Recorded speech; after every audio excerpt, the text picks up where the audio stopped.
안녕하세요. 김지훈 목사입니다. 오늘은 웨스터민스터 소요리 문답 제10과 예수님은 누구신가에 대해서 함께 살펴보고자 합니다. 20문부터 22문까지의 내용입니다. 우리가 요 몇 주간 지난주 공과까지 죄에 대해서 함께 살펴보았습니다. 지난주가 인간이 자기 죄로 인해서 도저히 회복할 수 없을 정도로 타락한 존재, 도저히 그 자기 죄를 구원할 수 없는 존재라는 것을 확인했습니다. 오늘은 그렇게 소망 없는 우리에게 구원을 베풀어 주셨다. 그 구원은 곧 예수님이다 하는 것입니다. 그래서 이 신문은 보시면 하나님께서 죄로 말미암아 타락하고 범죄하고 도저히 소망 없는 우리들을 그대로 폐기 처분하도록 두시는 것이 아니라 우리를 긍휼히 여겨주셔서 죄에서 건져내시고 영생으로 부르시고 구원의 상태에 이르게 하셨다라는 것입니다. 21문과 22문은 그 일을 위해서 예수님, 하나밖에 없는 아들 예수님을 이 땅에 보내셨는데 그 예수님은 참 하나님이심과 동시에 참 사람이라는 것이 이번 공과의 골자입니다. 특별히 이번 공과에서 친구들에게 강조해 주셨으면 하는 내용은 바로 Q1입니다. 하나님께서는 나에 대해 어떤 마음을 가지고 계실까요? 하는 것이 이 Q1의 질문인데요. 사실 예수님이 이 땅에 내려오셔야 되는 이유가 없으셨습니다. 하나님 아버지께서는 그 아들을 이 땅에 보내주셔야 되는 당위성 하나도 없으셨습니다. 우리를 그냥 내버려 두셨어도 하나님은 아무런 손해가 없으셨습니다. 그럼에도 불구하고 그 아들을 보내주시고 우리를 선택하시고 우리를 구원하여 주시고 우리의 삶을 돌보신다는 이 사실이 우리에게 얼마나 큰 하나님의 사랑의 확증임과 동시에 위로가 되는지 모릅니다. 우리 고등부 친구들, 특히 고3 친구들은 요 근래에 막연한 불안감을 가지고 있는 친구들이 많습니다. 수능은 다가오는데 몸은 지쳐있고 학업은 성적은 그렇게 원하는 대로 나오지 않고 그래서 앞으로 뭐가 될까? 가족들의 기대에, 주위 사람들의 기대에 다 부응하지 못할 것 같은데 내 꿈이 이루어지지 못할 것 같은데 나는 앞으로 어떤 길을 걸어가게 될까? 이런 막연한 불안감들에 휩싸여 있는 친구들이 많이 있습니다. 그러한 우리 친구들에게 예수님의 복음은 위로와 소망이 됩니다. 로마서 8장 32절에 주님은 이렇게 말씀하십니다. 자기 아들을 아끼지 아니하시고 우리 모든 사람을 위하여 내주신 이가 어찌 그 아들과 함께 모든 것을 우리에게 주시지 아니하겠느냐. 우리를 죄에서 구원하시는 것에서 그치시는 게 아니라 우리의 삶을 돌보시는 하나님, 그리고 그 하나님이 나를 사랑하고 계신다라는 이 사실을 우리 친구들이 놓치지 않도록 새겨주시면 좋겠습니다. 막연한 불안감은 어디에서 올까요?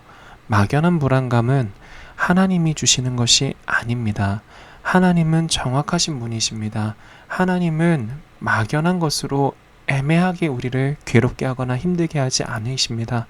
그러면 막연한 것, 애매한 것의 근원은 어디에서 올까요?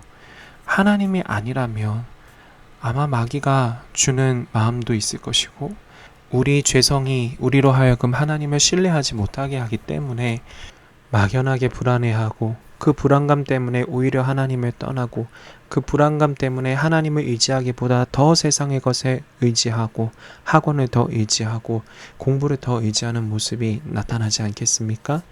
우리가 이번 공과를 통해서 하나님께서 그 아들을 우리에게 보내주셨다는 이 사실을 통해서 우리가 분명히 놓치지 말아야 될 것은 하나님이 나를 사랑하신다는 것입니다. 역사를 주관하시는 하나님, 만유를 창조하신 그분께서 나를 사랑하시고 나와 함께 하신다는 것입니다. 그러므로 우리는 막연한 불안감에 매여서 예측할 수 없는 내일을 염려하면서 살아갈 것이 아니라 오늘 그러한 마음을 주님께 쏟아놓고 오늘 주님께 구원을 요청하여 우리의 삶에 역사하시는 하나님의 간증을 경험할 수 있도록 도와주시면 좋겠습니다. 다음은 Q2에 대해서 예수님이 어떤 분이신지 잠깐 살펴보고 넘어가는데요. 특별히 이번 21문, 22문에서 다루는 것은 예수님은 사람의 몸을 입고 오셨다라는 것입니다.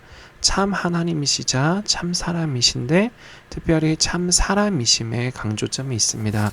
왜 예수님께서는 꼭 사람의 몸을 입으셔야만 했을까요? 한 비유를 들려드리자면 두 명의 사형수가 있습니다. 그들은 그들의 죄로 인해서 사형을 선고받았기 때문에 둘은 죽어야만 합니다.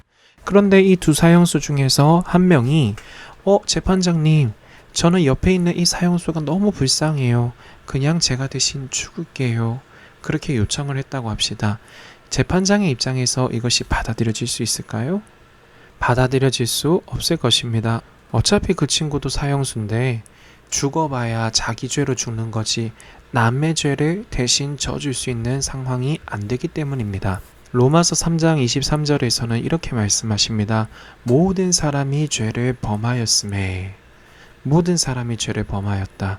그래서 모두가 하나님 앞에서 사형수나 다름없는 존재이기 때문에 사람으로서는 다른 사람의 죄를 대신 짊어질 수 있는 사람이 아무도 없는 것입니다.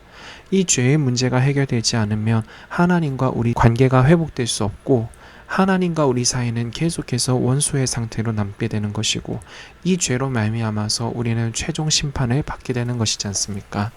그러면 이 죄를 용서하시기 위해서 사람이 필요한데 대신 죽을 사람이 필요한데 방법은 딱 하나 하나님의 아들이신 예수님께서 이 땅에 사람의 몸을 입고 오셔야만 했습니다. 그래서 예수님이 사람의 몸을 입으셨습니다. 우리가 얼마 전에 이단 특강에서 살펴보다시피 우리 주변에 이단이 참 많은데요. 이단들의 특징은 예수님의 신성을 부인하거나 예수님의 인성을 부인하는 데서 많이 비롯이 됩니다. 그래서 우리 친구들에게 어쩌면 딱딱한 얘기일 수도 있겠지만 우리의 생명을 지키는 일이라고 생각을 해주시고 이 내용을 아이들에게 꼭 전해주시길 부탁을 드리겠습니다. 참고로 예전에 삼과를 다루면서 삼위 하나님에 대해서 잠깐 다루면서 삼위일체 하나님을 부정하면 어떤 결과가 나타나는지에 대해서 함께 나눈 적이 있습니다. 혹시 아이들과 이런 부분들을 좀 깊게 나누고 싶으시다면 그 부분을 다시 한번 리마인드 시켜주시면 도움이 되지 않을까 싶습니다. 그래서 결론적으로 이번 공과의 가장 큰 핵심은 하나님께서 우리 친구들을 사랑하신다는 것입니다. 특별히 아까 말씀드렸던 로마서 8장 32절의 말씀, 자기 아들을 아끼지 아니하시고 우리 모든 사람을 위하여 내주시니가 어찌 그 아들과 함께 모든 것을 우리에게 주시지 아니하겠느냐. 그러므로 예수님 안에 거하자. 예수님 안에 있으면 안전하다. 지금 막연한 불안감으로 두려워할 때가 아니다. 주님을 바라보고 주님께 간구하자. 이 확신을 우리 친구들에게 심어주시는 것이 가장 첫 번째 목표이고 이 말씀을 통해서 우리 친구들이 많은 위로를 받았으면 좋겠습니다. 이번 공과는 여기까지입니다. 감사합니다.